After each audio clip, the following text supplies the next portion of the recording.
રામ દરબાર સાથે સોનગઢ નગરમાં ભવ્ય શોભાયાત્રા નીકળી. સોનગઢ દેવજીપુરાથી જય વિજય હનુમાન મંદિર સુધી નીકળેલ શોભાયાત્રામાં હજારો લોકો જોડાયા. અયોધ્યામાં ભગવાન શ્રીરામ પ્રાણ પ્રતિષ્ઠા મહોત્સવ સાથે સોનગઢ હનુમાન મંદિર ખાતે પણ રામ દરબાર સાથે ગણેશજીની મૂર્તિની પ્રાણ પ્રતિષ્ઠાને લઈને સોનગઢ નગરમાં ભવ્ય શોભાયાત્રા નીકળી હતી, જેમાં હજારોની સંખ્યામાં લોકોએ જોડાઈને નગરને રામમય બનાવ્યું. 22મી તારીખે અયોધ્યામાં ભગવાન શ્રીરામની પ્રાણ પ્રતિષ્ઠા મહોત્સવને લઈ સમગ્ર ભારત દેશમાં ઉત્સવનો માહોલ છે. ત્યારે ગુજરાતના છેવાડે આવેલા આદિવાસી બહુલ વસ્તી ધરાવતા તાપી જિલ્લામાં પણ ઉત્સવ જેવો માહોલ જોવા મળી રહ્યો છે. અને અયોધ્યાની સાથે સોનગઢના જય વિજય હનુમાન મંદિર ખાતે પણ રામ દરબાર સાથે ગણપતિજીની મૂર્તિની પ્રાણ પ્રતિષ્ઠા થવાની છે, જેમાં મૂર્તિઓ સાથેની ઝાંકી લઈ આજરોજ સોનગઢ દેવજીપુરા સીતારામ મંદિરથી દશેરા કોલોની જય વિજય હનુમાન મંદિર સુધી ભવ્ય કેસરિયા શોભાયાત્રા નીકળી હતી.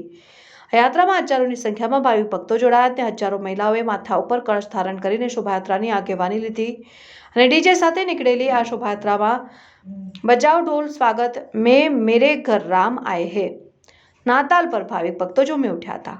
શોભાયાત્રામાં રામ લક્ષ્મણ જાનકીના રેસમાં આવેલા બાળકો અને શ્રી છત્રપતિ શિવાજી મહારાજનો વેશ ધારણ કરેલ યુવકે આકર્ષણ જમાવ્યું. સાથે જ અતિ સુંદર રીતે શણગારેલ રામ દરબારની ઝાંખીનો આદિવાસી સમાજ સહિત દરેક સમાજના લોકો દ્વારા ફળિયા સ્વાગત કરવામાં આવ્યું.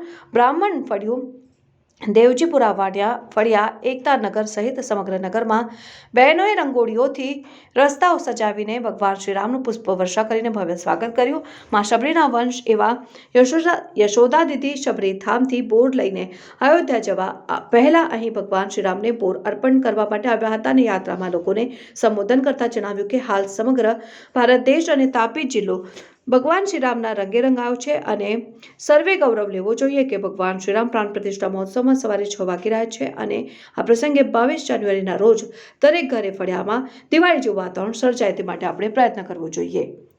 ભાજપ સંગઠન પ્રમુખ મયંકભાઈ જોશીના પરિવાર દ્વારા માં આરતી કરવામાં આવી હતી. એમની સાથે હેતલભાઈ મહેતા, વિશ્વ હિન્દુ પરિષદના નિલેશભાઈ ચંદાતરે સાથે સંતો, મહંતો, સમાજના અગ્રણીઓ, યુવાનો, ગણેશ મંડળો, માતાઓ, બહેનો મોટી સંખ્યામાં શોભાયાત્રામાં જોડાયા. જય શ્રી રામના નારા સાથે સમગ્ર નગરના વાતાવરણને ગુંજી દીધું હતું ને ઉત્તર ભારતીય સમાજના યુવાનોએ ભવ્ય આતશબાજી કરીને નગરમાં દિવાળી જેવું વાતાવરણ ઊભું કર્યું. અને કાર્યક્રમમાં અનેક સ્થળોએ સેવાભાવી લોકો દ્વારા પુષ્પવર્ષા કરીને અલ્પાહારની વ્યવસ્થા દ્વારા ભાવિક ભક્તોના ઉત્સાહમાં વધારો કરવામાં આવ્યો. સોનગઢ પોલીસે પણ યાત્રાને સફળતાપૂર્વક પૂર્ણ કરવામાં માટે સહયોગ આપ્યો. અને નોંધવું રહ્યું કે 22 તારીખે જય વિજય હનુમાન મંદિરે રામ દરબારની પ્રાણ પ્રતિષ્ઠા મહોત્સવની સાથે જ 10,000 લોકોનો ભંડારો મહાપ્રસાદીનું આયોજન કરાયું, જેમાં પધારવા સમગ્ર સમાજને જાહેર આમંત્રણ પાઠવવામાં આવ્યું.